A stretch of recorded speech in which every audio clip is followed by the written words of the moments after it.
Hallelujah, praise the Lord. ஆண்டவராகிய இயேசு கிறிஸ்துவின் நாமத்தினாலே உங்களை வாழ்த்துகிறேன். கர்த்தர் உங்களை ஆசீர்வதிப்பாராக. இன்றைய நாள் மெய்ப்பணி சத்தம் சங்கீதத்தின் புஸ்தகம் 51ஆம் அதிகாரம் 1ஆம் வசனத்தை நான் வாசிக்கிறேன். தேவனே, உமது கிருபையின்படி எனக்கு இரங்கும், உமது மிகுந்த இரக்கங்களின்படி என் மீறுதல்கள் நீங்க என்னை சுத்திகரியும். ஹல்லேலூயா. தாவீது என்கிற அரசன் பத்சேபாள் என்கிற ஒரு பெண்ணோடு தவறான வாழ்க்கையில் இருந்தபடியினால் தேவன் அவர் மீது கோபப்பட்டார், அதை உணர்த்தினார். தீர்க்கதரிசியின் மூலமாய் பேசினார். பேசின பின்பு அவர் உணர்ந்து தன்னை உடைத்து எழுதின ஒரு சங்கீதம் தான் இந்த சங்கீதம். தேவனே, உமது கிருபையின்படி எனக்கு இறங்கும். என் நீதியின்படி நீங்க எனக்கு இறங்க முடியாது. நான் ஒரு அரசனா இருக்கிறேன், அதனால நீங்க எனக்கு இறங்குன்னா இறங்க முடியாது. ஆனா உங்க கிருபையினாலே நீங்க எனக்கு இறங்க முடியும் அப்படின்னு சொல்லி தாவீது கேட்கிறத பார்க்க முடிகிறது.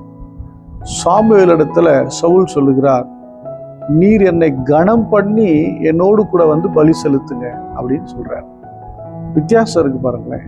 நான் ராஜாவா இருக்கிறேன், அதனால எனக்கு ஒரு மரியாதையை கொடுங்க, மக்கள்லாம் பார்த்துக்கிட்டு இருக்கிறாங்க, எனக்கு மரியாதை கொடுத்து நீங்க எனக்கு என்ன பண்ணுங்க, இந்த பலி செலுத்துங்க. தாவீது சொல்றாரு, ஆண்டவரே, நீங்க என்கிட்ட நீதியெல்லாம் பார்க்க முடியாது, உமது கிருபையின்படி எனக்கு இரங்கும், உமது மிகுந்த இரக்கங்களின்படி என் மீறுதல்கள் நீங்கும்படி என்னை சுத்திகரியும்.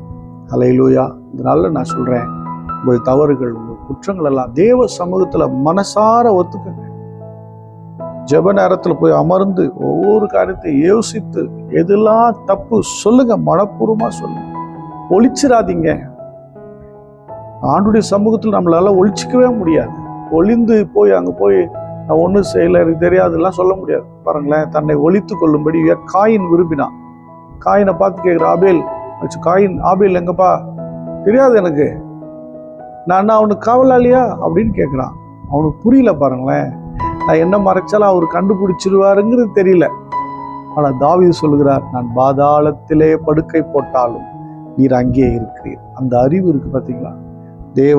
தேவனுக்கு எதுவும் மறைவானதே கிடையாது அப்படிங்கிறத தாவீது உணர்ந்திருந்தான். ஹல்லேலூயா. தான் கேட்கிற, ஆண்டவரே, முது மிகுந்த கிருபையின்படி, முது மிகுந்த இரக்கத்தின்படி என் மீறுதல்கள் நீங்க என்ன சுத்திகரிங்க. ஹல்லேலூயா. எப்போ நீங்க மனசார மனம் உடைத்து முழு மனதோடு தேவ சமூகத்தை அர்ப்பணித்து உங்கள் தவறுக்காக நீங்க வருந்துறீங்களோ, அதை திருத்திக் கொள்ளும்படி உங்களை ஒப்பு கொடுக்குறீங்களோ, தேவன் இரக்கம் உள்ளவராக இருப்பார். ஹல்லேலூயா. எவருடைய பாவங்கள் மன்னிக்கப்பட்டதோ, எவருடைய அக்கிரமங்களை கர்த்தர் எண்ணாது இருக்கிறாரோ அவர்கள் பாக்கியவான் என்று வசனம் சொல்லுகிறது. அதனால நீங்க தவறுல இருப்பீங்களா, குற்றம் பண்ணிட்டீங்களா, பிரியமெல்லாம் நடந்துட்டீங்களா, ஒரு வாய்ப்பு மீண்டும் உங்களுக்கு கொடுக்குறாரு. இந்த கால வேளையில மீண்டும் ஒரு வாய்ப்பு, இன்னும் ஒரு சான்ஸ். ஹல்லேலூயா. இந்த சான்ஸை மிஸ் பண்ணாதீங்க. கர்த்தர் உங்க வாழ்க்கையை மாற்றப் போகிறார். ஸ்தோத்திரம் பண்ணுவோமா? ஸ்தோத்திர ஆண்டவரே, ஸ்தோத்திரம், ஸ்தோத்திர ஆண்டவரே. இந்த பிள்ளைகள் எத்தனையோ அக்கிரமங்கள், மீறுதல்கள் இந்த வாழ்க்கையில் வருது, நாங்களே விரும்பலனாலும் வந்துடுது. ஆண்டவரே, தயவு செய்து மன்னிங்க. நீதி எங்ககிட்ட இல்லை, உங்க கிருபை, உங்க இரக்கம்தான். அந்த இரக்கத்தின்படி எங்களை மன்னித்து எங்களை நடத்துங்கப்பா. ஸ்தோத்திரம், ஸ்தோத்திரம், ஸ்தோத்திரம். அன்பின் பிதாவே, உம்மை ஸ்தோத்திரிக்கிற உங்களுடைய பிள்ளைகளுக்காக நான் ஜெபிக்கிறேன். அதனால எந்த கஷ்டத்தோடு என்ன புலம்பலோடு இருந்தாலும் தேவன் இரக்கம் பாராட்டு.